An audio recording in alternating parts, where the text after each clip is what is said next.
Bonjour à tous, dans cette vidéo, je voulais discuter de pourquoi il serait peut-être plus intéressant de se focaliser sur les grandes tendances et comprendre les fondamentaux généraux en investissement, mais aussi pourquoi pas dans d'autres domaines qui y ont attrait, et, plutôt que de se concentrer sur des exemples très précis, personnes qui ont par exemple beaucoup de succès ou des exemples de réussite extrême qui sont souvent, et comme on l'a abordé dans plusieurs vidéos, mais là c'est vraiment un angle un peu différent, un peu particulier, où c'est un peu la success story, où on se dit, ben, telle personne, souvent les CEO très connus de la tech, on va les prendre comme exemple de réussite, avec leur super éthique de travail, leur capacité intellectuelle, leur vision des choses. Et c'est vrai que c'est souvent ces personnes-là qui sont prises comme exemple, alors que paradoxalement, c'est des choses qui sont, et même en investissement, c'est des investisseurs qui ont eu beaucoup de succès ou des traders qui ont eu, encore une fois, beaucoup de succès. C'est ces personnes-là qu'on va prendre comme exemple en disant, voilà, ça c'est un super investisseur.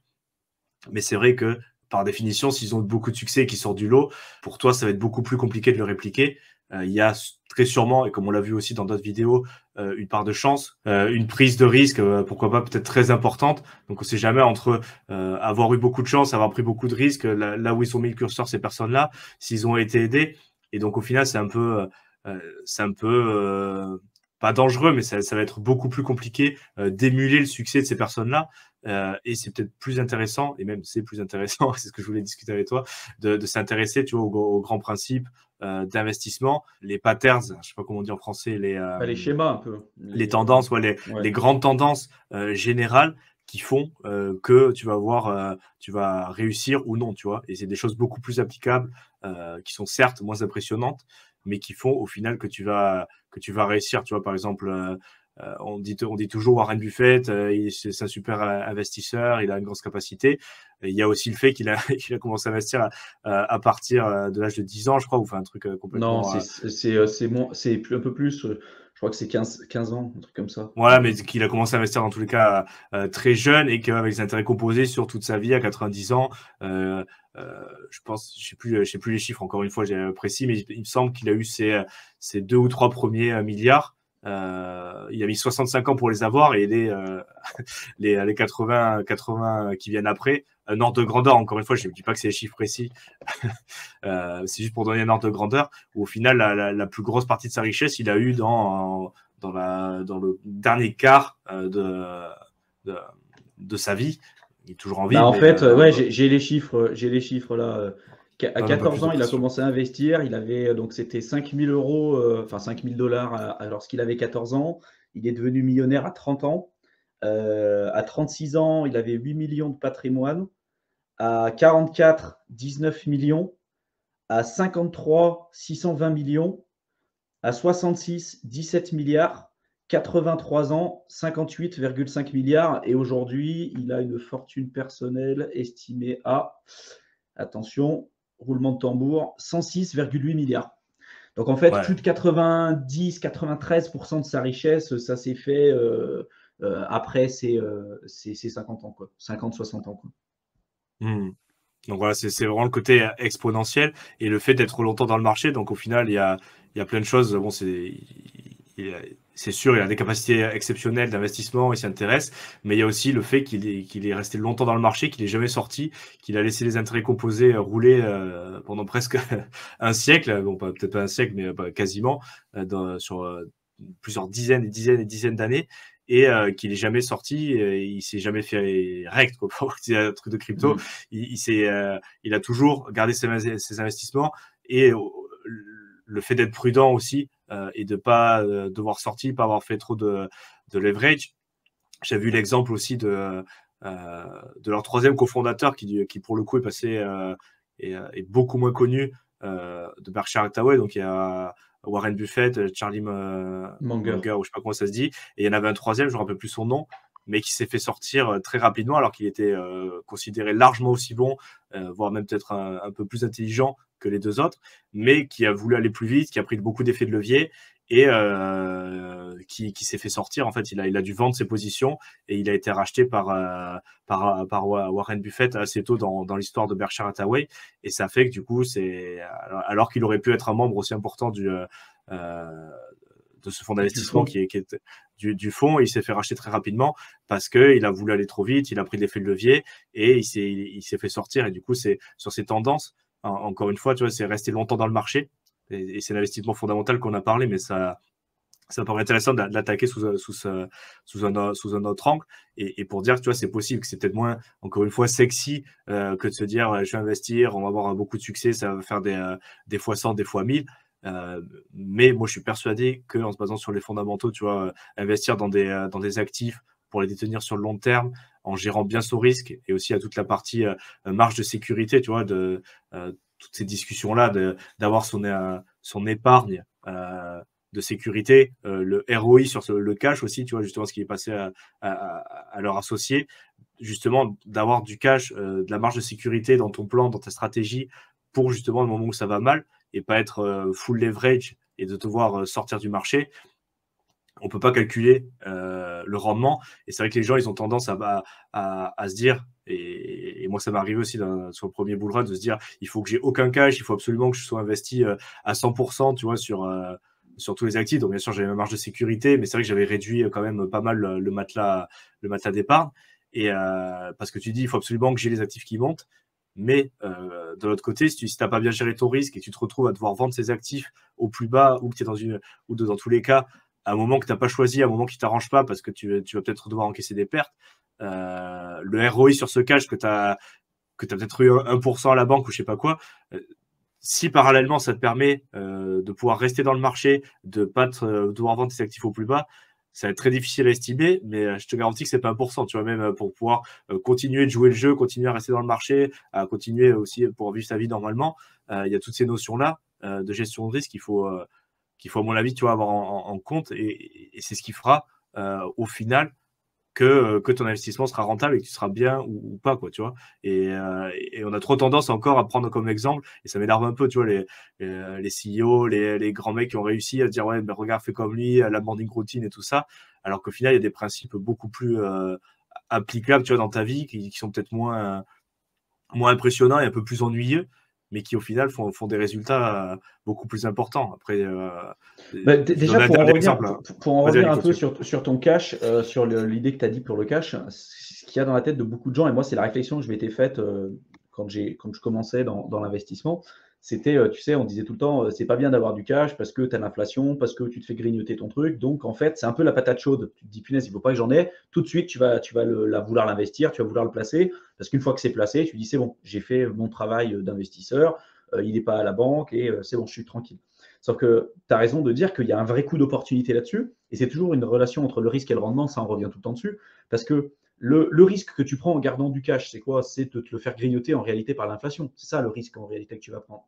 Mais il y a aussi l'opportunité de pouvoir saisir des opportunités si jamais le marché baisse, si jamais, je ne sais pas, il t'arrive une bricole, tu as un pneu qui est crevé ou tu dois faire des réparations sur ta voiture, une machine à laver qui casse, peu importe. Si tu n'as pas d'argent de côté, que tu es obligé de vendre tes actifs au pire moment pour pouvoir récupérer ce cash-là que tu as besoin pour vivre, ça peut te mettre dans des positions qui sont quand même très compliquées. Avoir du cash et avoir une vraie vélocité sur son cash, je pense que c'est ce qu'il y a de plus important. Et c'est les leçons qui sont. Tu as parlé de Warren Buffett, mais il y a plein d'autres investisseurs qui parlent justement de ça. Et c'est d'ailleurs pour ça que pour beaucoup d'entre eux, ils ont encore une part significative, ils ont toujours une part significative de leur portefeuille en cash. Alors, ce qu'ils appellent cash, c'est pas que des billets de banque. Hein. C'est pas j'ai des billets sous mon matelas ou j'ai de l'argent qui est sur mon livret A, par exemple, ou sur des supports comme ça. C'est possible. Et pour moi, avoir par exemple une épargne de sécurité, une épargne de précaution sur un livret A qui est directement disponible et qui en plus apporte un certain rendement, même si c'est clairement pas exceptionnel, pour moi, c'est pas forcément une mauvaise idée. Mais après, tu vois, tu peux aller beaucoup plus loin dans la gestion de ton cash. C'est que moi, en tout cas, dans ce que j'appelle cash, c'est le côté liquide, c'est-à-dire d'avoir de l'argent qui est immédiatement mobilisable si jamais j'en ai besoin. Mais ça ne veut pas dire que tu es obligé de le laisser tu vois, uniquement sur ton compte en banque. Il y en a qui font, par exemple, du trading. Alors, pas du scalping, pas forcément du day trading, mais ça peut être du swing trading ou d'autres sous-catégories qu'on peut retrouver dans le trading pour avoir de l'argent disponible, mais qui en même temps est amené à travailler de manière bien plus efficace et peut-être plus qualitative que de simplement laisser son argent sur un compte épargne classique. Tu vois, parce que forcément, ça derrière, on fait que perdre du capital, alors qu'en ayant ce cash et cette poche de liquidité directement disponible, mais qui est quand même est amené à travailler avec une activité de trading spécifique, pas scalping, pas day trading, ça peut être une option intéressante pour certaines personnes. Je ne dis pas pour tout le monde, mais en tout cas, moi, c'est un point, tu vois, sur lequel je suis en train de réfléchir parce que je me dis, franchement, pourquoi pas. Il y a toujours des avantages, des inconvénients à toutes les classes d'actifs. Et ce qu'on m'explique depuis longtemps avec Théo, c'est que la recette du succès n'existe pas. Nous, on a pu avoir des certains résultats, notamment grâce à l'entrepreneuriat, grâce également aussi à l'utilisation du levier crypto. Mais pour certaines personnes, c'est peut-être pas du tout ce qui va leur correspondre. Il y en a qui préfèrent beaucoup plus l'immobilier, il y en a qui préfèrent beaucoup plus la bourse. Et à chaque fois, tu as des avantages, des inconvénients. C'est pas parce qu'une personne a eu des résultats exceptionnels avec l'entrepreneuriat que vous, en suivant exactement le même chemin que lui, vous allez forcément réussir à obtenir ces mêmes types de résultats. C'est pas parce que quelqu'un, comme par exemple, tu vois, si tu prends des personnes, moi je prends toujours ces exemples-là. Tu prends Warren Buffett, lui, il parle que de bourse parce que c'est ce qu'il connaît, c'est parce que c'est ce qu'il maîtrise et c'est là où il a eu l'écrasante majorité de sa richesse. Pour le coup, Warren Buffett n'a pas d'immobilier ou très très peu. Et il se concentre uniquement sur ces classes d'actifs. Si on regarde d'un point de vue extérieur, il y a beaucoup de personnes qui vont se dire cette personne-là n'est pas suffisamment diversifiée puisque dans son portefeuille, il a quelques entreprises et puis, tu vois, il n'investit pas forcément dans des ETF, dans des fonds d'investissement passifs et il n'a pas d'immobilier, il n'investit pas en crypto, il a surtout aussi beaucoup de cash, mais pour autant, ça a été quelque chose qui a très très bien fonctionné pour lui. À l'inverse, Robert Kiyosaki, qui est pareil, quelqu'un qui a énormément d'argent, lui n'a pas du tout de bourse, et il a énormément de métaux précieux, il a aussi pas mal de crypto et il a surtout énormément d'immobilier. Pour autant, c'est aussi quelqu'un qui a des réussites financières incroyables. Il a très bien réussi aussi dans l'entrepreneuriat avec la vente de ses bouquins et tout. Et je pense qu'à un moment donné, il faut arriver à se poser la question de quels sont les objectifs que nous, on souhaite viser et de se rendre compte que la vérité absolue n'existe pas. Il y a des personnes pour qui avoir 100% en bourse, c'est quelque chose qui va très très bien fonctionner pour eux. Il y en a d'autres pour qui ça va être 100% en trading. Il y en a d'autres, ça va être un peu de trading, un peu de bourse, un peu d'immobilier, un peu de crypto, etc. Et moi, je suis un peu là-dedans, tu vois, parce que je pense que pour prendre les meilleures décisions, il faut avoir une vision périphérique et avoir une vision objective à 360 degrés de ces différentes classes d'actifs, puisque toutes ne répondent pas aux mêmes objectifs. Mais par la suite, se focaliser sur une seule et unique classe d'actifs en prenant pour exemple des gens qui sont des cadors un peu dans leur domaine, ça peut être risqué parce qu'il y a aussi de fortes probabilités et une forte chance à ce que vous ne soyez pas, vous, en tout cas, des cadors dans cet écosystème-là. De se dire, Warren Buffett, il a réussi parce qu'il a fait du value investing ou parce qu'il a tout mis, par exemple, dans la bourse. Moi, en faisant la même chose, j'aurais sans doute les mêmes résultats que lui en lisant son livre Investisseur intelligent, Benjamin Graham, ou des bouquins qui ont été écrits par ces personnes-là. Ces bouquins sont disponibles depuis des dizaines et des dizaines d'années. Pour autant, il n'y a aucune personne qui a réussi à obtenir les mêmes résultats que Warren Buffett. Parce qu'il y a eu aussi un facteur chance, il l'a déjà expliqué à plusieurs reprises dans son bouquin, et surtout parce que bon, il est très bon dans son domaine, je ne reviens pas dessus, hein, j'enlève absolument pas sa réussite et ses compétences là-dessus. Il y a aussi des points importants à comprendre, c'est que par exemple pour le cas de Warren Buffett, il a aujourd'hui une puissance telle d'investissement qu'il a la capacité d'influencer le leadership des entreprises. Il peut prendre carrément des décisions. Il peut arriver dans une boîte et obtenir, je sais pas, 50% des parts de l'entreprise ou 60% des parts de l'entreprise. Donc quand on a un actionnaire qui possède 50, 60, 70% de l'entreprise, bah forcément, il a un poids dans les décisions qui est nettement plus important que quelqu'un qui va avoir 3 actions dans cette boîte-là. Donc, en fait, une partie aussi de la réussite de Warren Buffett est due à sa capacité à influencer les décisions qui sont prises dans certaines boîtes parce qu'il peut, avec le cash qu'il a, l'argent qu'il a, rentrer très fortement là-dessus et pouvoir obtenir des parts significatives dans cette entreprise. Ce que des personnes lambda ne seront pas capables de faire et d'avoir. Pareil, il peut y avoir des deals privés que nous, on n'aura pas forcément accès. Et donc, toutes ces choses-là font qu'on ne peut pas répliquer les réussites de ces personnes-là. Après, est-ce qu'on a envie d'obtenir est-ce qu'on a tous l'ambition et l'envie de devenir multimilliardaire ou obtenir 106 milliards de dollars comme aujourd'hui est estimée la fortune de Warren Buffett? Je ne suis pas convaincu non plus. Donc après, il y a la différence, et comme tu l'as dit, des personnes, tu vois, comme Mark Zuckerberg, Bill Gates, Jeff Bezos, qui ont créé des boîtes incroyables. Et souvent, ils vont te dire, enfin, on va te dire, ces personnes-là, ils ont réussi parce qu'ils se sont levés tôt, parce qu'ils ont lu beaucoup de bouquins, parce qu'ils ont fait ces trucs-là. parce qu'ils ont travaillé dur. Toi, tu peux faire toutes ces choses-là et absolument ne pas réussir. Parce qu'il y a aussi un facteur chance qui est non négligeable. Mais est-ce qu'on a besoin de faire toutes ces choses-là pour obtenir des résultats qui sont significatifs et qui peuvent impacter positivement notre vie? Tu vois, je ne suis pas convaincu non plus. Il y a des personnes qui gagnent 30 000 euros par mois avec leur activité entrepreneuriale, même bien plus, et qui pour autant, tu vois, ne lisent pas forcément, ne font pas de morning routine, travaillent dur, oui, mais intelligemment aussi, et pas 15 heures, 18 heures par jour, comme ce qu'on veut nous le faire croire. Et ça aussi, tu vois, c'est un petit peu des idées qui sont véhiculées par, on va dire, la mentalité américaine et quelquefois qu'il faut déconstruire, je pense.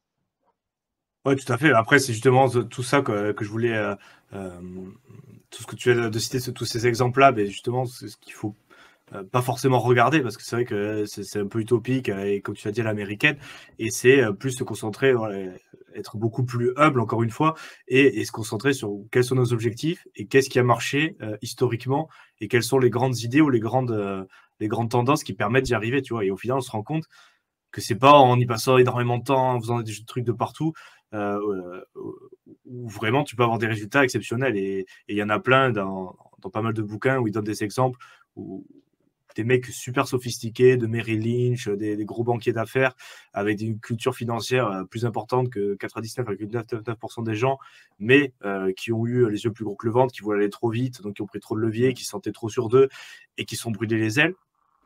Et de l'autre côté, un mec qui paye peut-être pas de mine, tu vois, avec un travail tout à fait normal, une vie tout à fait normale, mais qui, en investissant régulièrement, en gardant de l'épargne, en étant beaucoup plus frugal sur comment il gère son argent, au final, s'est retrouvé avec une net worth de plusieurs millions et personne le soupçonnait. Tu vois, le mec, quand il est décédé il y en a plein des exemples comme ça.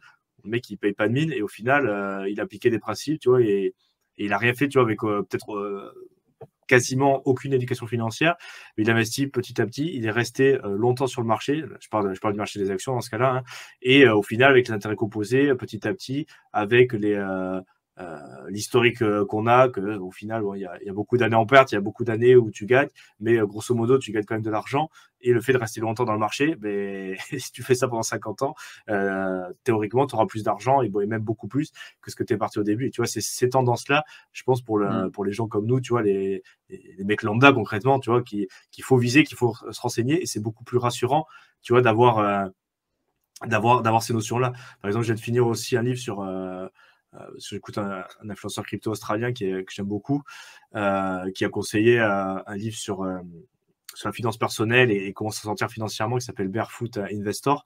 Donc, c'est un livre de finance personnelle et comment améliorer sa situation financière, mais plus basé sur l'Australie. Donc, c'est quand même un peu particulier. Mais ce qu'il propose, au final, c'est un chemin tout à fait atteignable. Moi, j'ai bien aimé l'approche, c'est déjà très accessible le langage, mais surtout, c'est des étape par étape. Se sortir petit à petit, si tu as des dettes, sortir petit à petit ces dettes et il t'explique comment faire. Et petit à petit, commencer par les dettes les plus petites, petit à petit enlever ses dettes, acheter sa résidence principale, investir après un peu dans les actions et il t'explique étape par étape, mais c'est quelque chose, monsieur, tout le monde peut le faire, tu vois, c'est juste, il faut avoir ces connaissances, s'y intéresser pour pour comprendre comment ça marche, parce que souvent, t'as pas suffisamment de connaissances ou de savoir comment ça peut marcher, concrètement, est-ce que les statistiques sont dans ton sens ou pas, tu vois, parce qu'il y en a beaucoup, tu te lances, tu vas dire, ah, je vais prendre beaucoup de risques, je vais faire du trading, je vais faire tout ça, ce qu'on parle souvent aussi sur la chaîne, tu vois, et au final, les statistiques et la méthode, ça a été démontré que ça joue pas en ta faveur, tu vois, à moins d'être l'exception, tu vas pas t'en sortir, alors qu'il y a d'autres stratégies qui ont été démontrées depuis, avec un historique beaucoup plus long, que si tu fais ça, tu as beaucoup plus de chances de t'en sortir qu'en utilisant d'autres stratégies ou que si tu mets rien en place. Et c'est vraiment ces stratégies que je m'intéresse de plus en plus et que je vous invite aussi à chercher. Là, bien sûr, on ne peut pas faire un plan précis en récapitulant tout, mais c'est vraiment cette approche-là et plus cette mentalité, tu vois, de se dire, OK, c'est bien, ça fait plaisir de savoir que des mecs qui sont partis de rien, entre guillemets, peuvent arriver à des résultats exceptionnels. Ça veut dire que moi aussi, je pourrais le faire, mais la probabilité est très faible. Mais de notre côté, j'ai peut-être, en revenant un peu plus sur Terre, quelle est ma situation actuelle, où c'est que je veux aller, et est-ce que je peux mettre des choses en place, moi, et c'est beaucoup plus tranquillisant et rassurant de se dire, au final, il y a des méthodes pour les gens normaux pour acquérir une situation financière beaucoup plus saine et beaucoup plus rassurante et pour pas se mettre en difficulté, tu vois, et de prendre un exemple, c'est des personnes qui avaient des succès que toi, tu sais très bien que tu pourras pas répliquer ou qui n'est pas raisonnable dans tous les cas d'espérer pouvoir répliquer, c'est totalement contre-productif. Et après, je voulais revenir un dernier point sur l'épargne. Pour pas citer Warren Buffett cette fois-ci, juste Eric Rouls qui dit en fait lui il a beaucoup de cash aussi, qui est investisseur dans les commodities que je suis aussi pas mal et mes métaux précieux. Il dit en fait son cash à la banque il voit comme un premium pour l'avenir, tu vois. Il dit je sais que je perds du pouvoir d'achat, mais au final c'est du choix. Et soit il y a le côté je vais pouvoir profiter d'une opportunité exceptionnelle si elle se présente. Il voit passer les deals, mais au moment, s'il voit passer quelque chose d'intéressant, il a la puissance de feu pour agir. Mais il y a aussi le côté, je me mets pas en danger financièrement, et c'est ça presque le plus important, c'est un premium sur ma santé financière. C'est-à-dire que j'aurai plus de choix. Si à un moment ça va mal, je ne serai pas obligé de vendre tous mes actifs ou je ne vais pas me retrouver dans une situation financière compliquée. Je vais peut-être pas obligé de... et c'est après sur le côté épargne, tu vois, il y a plusieurs paliers. Si tu peux pas prendre un jour de congé parce que sinon tu vas pas réussir à passer le mois, à atteindre cette épargne, cette sécurité financière, c'est déjà un pas plus important.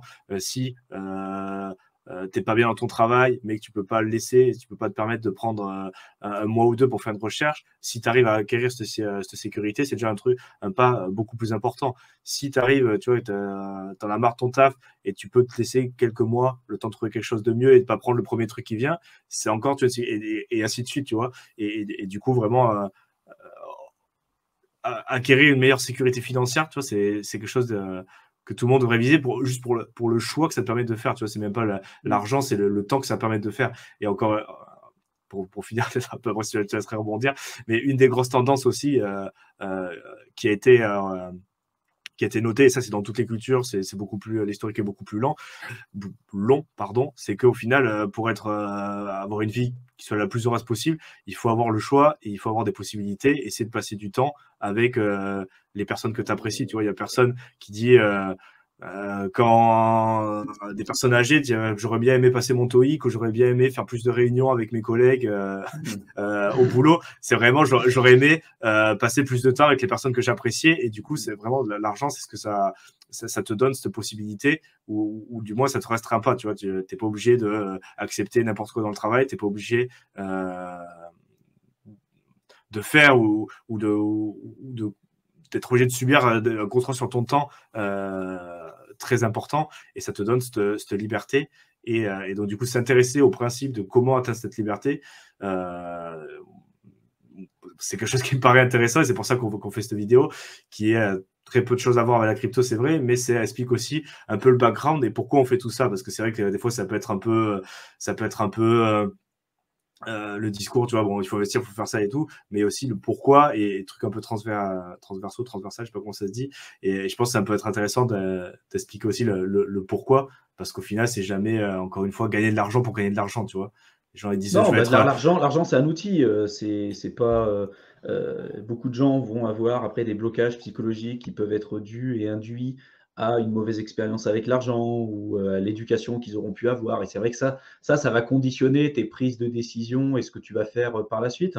Après, moi, ce que je veux dire, c'est qu'intuitivement, on sait déjà à peu près ce qu'on veut faire. Surtout quand tu t'intéresses au minimum, on va dire, aux finances personnelles, à l'investissement, tu sais que bah, si tu veux t'enrichir, il ne faut pas que tu dépenses plus que ce que tu gagnes. Il faut que tu arrives à avoir de l'épargne de côté. Il faut que tu arrives à investir, puisque si tu n'investis pas, tu auras quand même des difficultés pour t'enrichir. Et après, c'est une balance. C'est-à-dire que il faut que tu apprennes à vivre en dessous de tes moyens et que tu arrives à gagner plus, selon moi. Parce que même si tu as un salaire qui te permet aujourd'hui d'économiser 200, 300 euros tous les mois, tu feras déjà partie des peu de personnes qui arrivent à avoir de l'argent de côté. Parce qu'il faut savoir que la majorité des personnes aujourd'hui, et même en France, très peu mettent de l'argent de côté. Soit pour certaines d'entre elles dépensent plus que ce qu'elles gagnent, ou alors elles dépensent tout ce qu'elles gagnent. C'est-à-dire, si tu gagnes 1500 euros par mois, bah, tu vas dépenser 1500. Quand tu vas gagner 3000, tu vas dépenser 3000. Donc en fait, et moi, c'est ce qui m'a permis d'atteindre la liberté financière en moins de 4 ans en partant de zéro, c'est que j'ai utilisé tout un tas de leviers différents. J'ai utilisé le levier donc intrapreneurial. Donc, j'ai entrepris au sein même de mon entreprise, qui m'a permis d'avoir plus de responsabilités et d'augmenter mes revenus aussi, parce que je faisais commercial à l'époque. Et donc, bah, je me suis formé à la vente, au marketing, etc. Au départ, j'étais pas bon, puis après, j'ai gagné en compétences, en expertise, et donc j'ai pu très largement augmenter mes revenus. J'avais un niveau de vie qui était très très bas, donc je vivais avec 600 euros par mois et tout était compris dedans, hein. Il y avait le loyer, la bouffe, l'électricité, Internet, il y avait clairement tout. Donc, par la suite, j'ai pu augmenter mes revenus, je n'ai pas augmenté mon niveau de vie, je suis toujours resté avec 600 euros par mois. En parallèle de mon emploi, j'ai développé une activité entrepreneuriale qui était en lien avec ce que je voulais faire à côté. Donc, j'ai développé une activité entrepreneuriale dans le domaine notamment des crypto-monnaies avec la chaîne YouTube sur laquelle tu es présent à plusieurs reprises, qui s'appelle Token Invaders, dans lequel je partageais en fait typiquement ce que je faisais dans la crypto. Et ça, je le développais en parallèle de mon job salarié. Donc la journée, je faisais mon job salarié. Le soir, j'entrais, je travaillais sur mon activité entrepreneuriale. Le week-end, je travaillais sur mon activité entrepreneuriale, sur mes investissements. Je partais pas en vacances, je faisais que ça en fait. Tout l'argent que je gagnais par tous ces différents biais, que ce soit par l'activité entrepreneuriale et mon activité salariée, c'était automatiquement investi, majoritairement dans l'écosystème crypto, parce que c'était ce qui me parlait le plus, et c'était ce que je voulais faire. Et je gagnais sur tous les tableaux. C'est-à-dire qu'avec cette activité entrepreneuriale, je ne prenais pas forcément énormément de risques, parce que sur Internet, tu peux faire des choses très intéressantes. Et c'est notamment ce que j'explique sur Éternel étudiant. Tu limites ton risque, tu peux énormément automatiser les choses, tu partages tes connaissances. Donc, le coût de production, ça reste quand même relativement limité. Et en plus de ça, moi, ça me permettait de proposer un contenu que de toute façon, je recherchais déjà à titre personnel. Donc, je faisais un résumé en fait de ce que je faisais déjà à titre personnel. J'apprenais des compétences transversales parce que pour développer un business, une entreprise, bah, tu es obligé d'apprendre le marketing, la communication, tu es obligé d'apprendre au départ aussi la comptabilité, savoir gérer de l'humain. Enfin, il y a quand même pas mal de compétences transversales. J'approfondissais mes connaissances à titre personnel dans la crypto parce que j'investissais déjà à titre personnel sur la crypto. Et en plus de ça, bah, cet argent que je générais, je l'investissais. Donc en fait, je gagnais vraiment sur les deux tableaux et c'est ce qui m'a permis d'accélérer. Et les résultats que j'ai pu avoir en 4 ans, peut-être que pour certaines personnes, il aura peut-être fallu, je sais pas, 10 ans, 15 ans, 20 ans pour pouvoir y arriver. Et je pense que derrière, tout le monde a une idée en tête un peu de ce qu'il faut faire. Et il faut être, je pense, pragmatique et ouvert sur les actions qu'on met en place. Est-ce qu'elles sont aujourd'hui en adéquation avec les résultats que je veux obtenir? Si aujourd'hui, on me dit je veux avoir 10 000 euros par mois avec mon activité entrepreneuriale, mon activité en ligne, et que tu bosses 1 heure par semaine sur ton business, ça ne sera pas possible. Je suis désolé de te le dire, mais ça ne sera pas possible. Si par contre, tu me dis bah, je veux atteindre tel niveau financier et derrière, je mets vraiment les actions en place pour pouvoir y arriver, pourquoi pas? Mais tu vois, il y a des personnes qui se disent moi, je veux devenir millionnaire, je veux atteindre la liberté financière et j'épargne 200, 300 euros tous les mois, c'est déjà très bien. Et si tu peux le faire, franchement, fais-le. Mais si tu veux atteindre la liberté financière en investissant 300 euros tous les mois dans la crypto-monnaie, sur du Bitcoin, et que tu vas atteindre la liberté financière en moins de 3 ans, je suis désolé, ça ne sera pas possible. Il y aura très peu de probabilité à ce que ça soit le cas. Donc, à un moment, voilà, je pense qu'à un moment donné, il faut prendre du recul, il faut arrêter de croire tout ce que vous allez pouvoir retrouver sur Internet. Et il y a aussi une certaine prise de risque à prendre. C'est-à-dire que si vous voulez obtenir des résultats importants, significatifs, comme ce que moi j'ai pu obtenir en moins de 4 ans en partant de zéro, bah, les risques que j'ai pris, ils étaient mesurés, mais ils étaient nettement plus conséquents que ceux que je suis capable de prendre aujourd'hui, parce que mon capital, mon patrimoine n'est pas identique que celui que j'avais avant, et que ce n'est pas la même chose d'obtenir 7% sur un capital, je ne sais pas, de 3 000 euros, que 7% sur un capital de 2,5 millions, tu vois. Et plus on va avancer dans le capital, plus on va avancer dans notre patrimoine et dans la gestion de nos finances personnelles, plus on sera amené à prendre des décisions qui seront différentes. Et la diversification que vous avez aujourd'hui sera complètement différente que celle que vous allez avoir aux côtés par la suite. Il faut comprendre que la richesse, c'est un processus. C'est pas quelque chose qui… Les gens, ils recherchent l'événementiel. Tu vois, de se dire, j'investis, je deviens riche.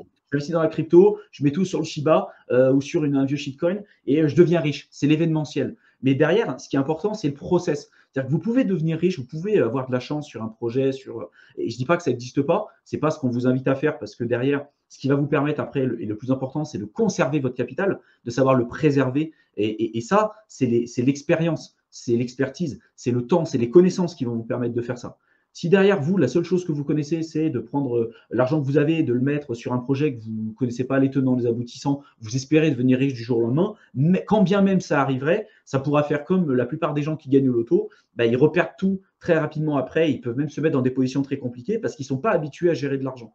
Et ça, beaucoup de gens ont du mal à le comprendre et on n'a pas envie de le voir parce que et pourtant c'est la réalité, c'est que la richesse, c'est pas un truc qui est événementiel, c'est un processus, ça prend du temps, ça demande de l'expérience, de la persévérance, de la détermination. Et c'est au bout de plusieurs années, lorsque vous aurez pris vos premières gamelles, lorsque vous serez suffisamment formé, lorsque vous aurez un capital suffisamment conséquent, vous serez capable de le gérer correctement.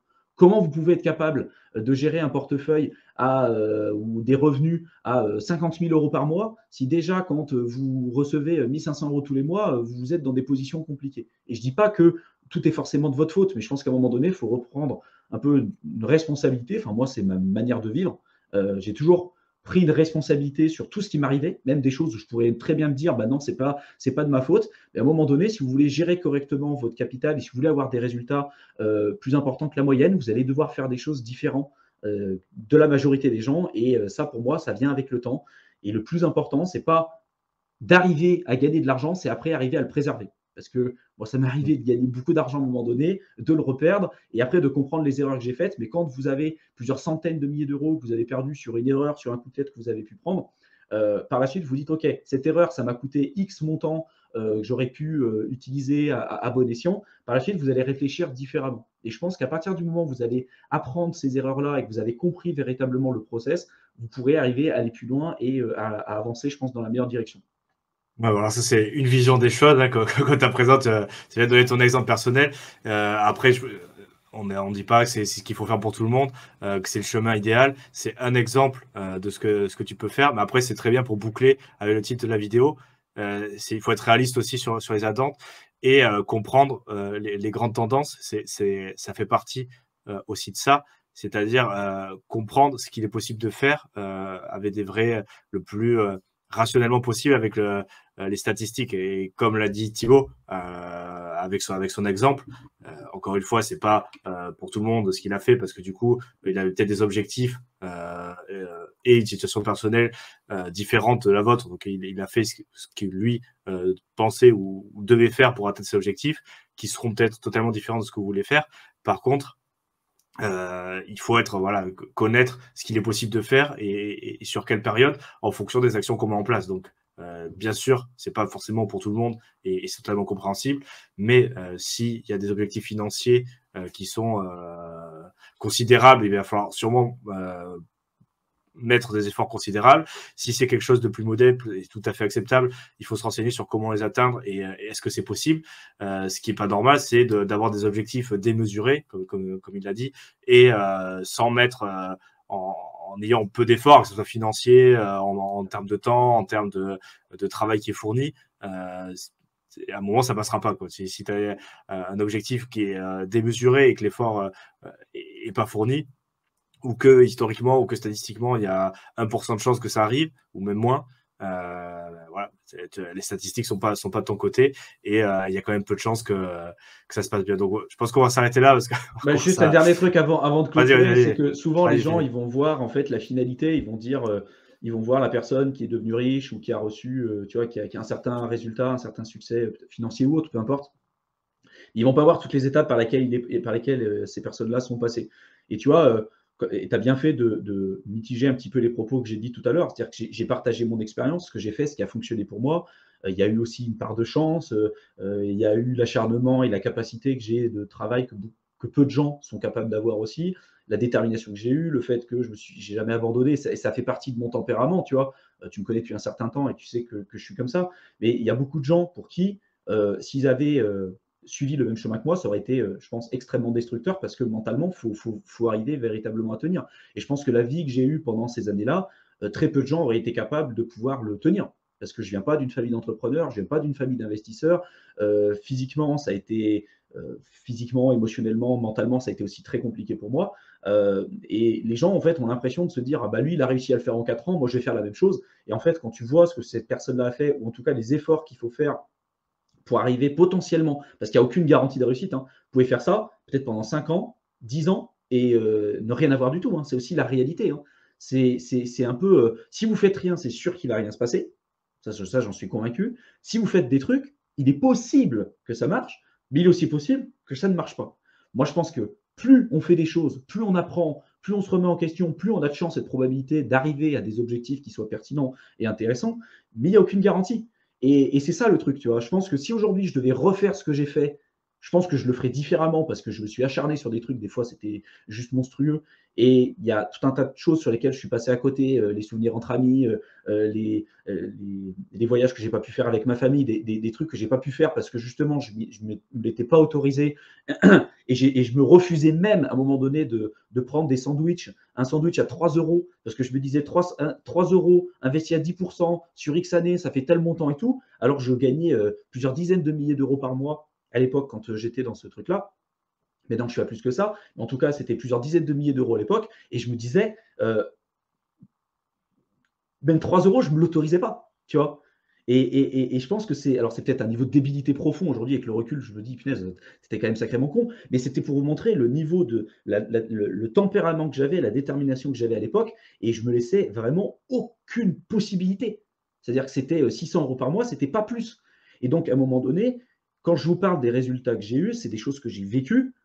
Mais il faut voir ce que ça a coûté aussi derrière. Et derrière, comme le dit Théo, si vous vous fixez un objectif qui est ambitieux, ouais, je veux atteindre la liberté financière en 5 ans, si vous investissez 300 euros tous les mois sur les métaux précieux, bon déjà, les montants ne seront pas significatifs. Et en plus de ça, le levier d'investissement, le véhicule d'investissement que vous utilisez ne sera pas en adéquation avec les objectifs que vous êtes fixés. Donc après, tout ça, c'est des choses qu'on essaie de vous proposer, qu'on vous partage avec Théo. Mais c'est vrai que c'est difficile, surtout quand on n'est pas baigné dedans et quand on entend parler de ça pour la première fois. Voilà, après je vais m'arrêter parce que je pourrais en parler pendant des heures, mais la vidéo Ouais, est déjà. la vidéo commence à être assez longue. C'est vrai que c'est un sujet, on peut en parler assez longtemps et on le fera dans d'autres vidéos d'ailleurs. Mais ouais, je pense qu'on va s'arrêter là et on continuera dans d'autres vidéos. Donc, mais si vous voulez avoir la suite, si ça vous a plu, n'hésitez pas à vous abonner à la chaîne. N'hésitez pas aussi à vous abonner à la chaîne de Thibaut. Donc, je mettrai le lien en description. Il parle d'investissement, finances personnelles, entrepreneuriat, tous les sujets qu'il a évoqués, son parcours aussi. Donc, allez jeter un coup d'œil. Et je vous mets finalement mon guide offert pour avoir les bases dans la crypto-monnaie, là aussi en description. Et pour notre part, on vous laisse et on se retrouve dans une prochaine vidéo. À bientôt. À bientôt.